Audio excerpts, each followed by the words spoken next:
T twenty বিশ্বকাপে বাংলাদেশের শুরুটা মন্দ হয়নি। শ্রীলঙ্কাকে ২ উইকেটে হারানোর পর দক্ষিণ আফ্রিকার সঙ্গেও সেয়ানে সেয়ানে লড়াই করেছে দলটি, কিন্তু ২ ম্যাচে ব্যাটে বলে চূড়ান্তভাবে ব্যর্থ হয়েছেন তারকা অলরাউন্ডার সাকিব আল হাসান।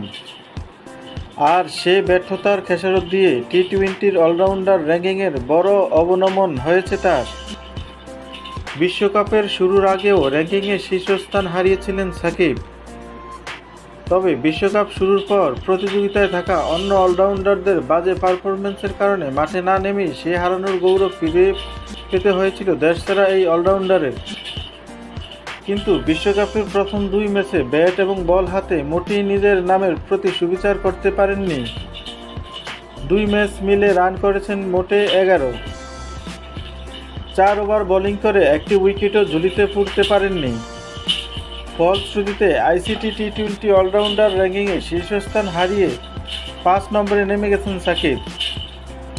তাকে ছাড়িয়ে ২৩১ রেটিং পয়েন্টে শীর্ষে উঠে এসেছেন আফগানিস্তানের অভিজ্ঞ অলরাউন্ডার মোহাম্মদ নবী।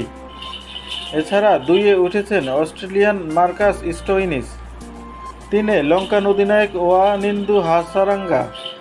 বিশ্বকাপে খেলছেন না জিম্বাবু, তবু দলটির অধিনায়ক ও তারকা অলরাউন্ডার সিকান্দার রাজাও র্যাঙ্কিংয়ে সাকিবকে ছাড়িয়ে গেছেন। তাদের পর ৫ নম্বরে ঠাঁই হয়েছে সাকিব। তার বর্তমান রেটিং পয়েন্ট ২০৮। দক্ষিণ আফ্রিকার বিপক্ষে ব্যাটে বলে সাকিবের ব্যর্থতার পর তাকে অবসর নিতে বলেছিলেন ভারতের সাবেক ক্রিকেটার বীরেন্দ্র সেহবাগ।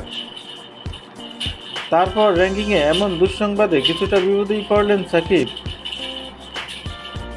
আগামী ১৩ জুন বাংলাদেশ সময় রাত ৮:৩০টায় কিংস্টন গ্রুপ পর্বের তৃতীয় ম্যাচে নেদারল্যান্ডসের বিপক্ষে মাঠে নামবে বাংলাদেশ। সে ম্যাচ দিয়ে নিশ্চয়ই ঘুরে দাঁড়াতে চাইবেন বাংলাদেশের এই তারকা অলরাউন্ডার সাকিব আল হাসান।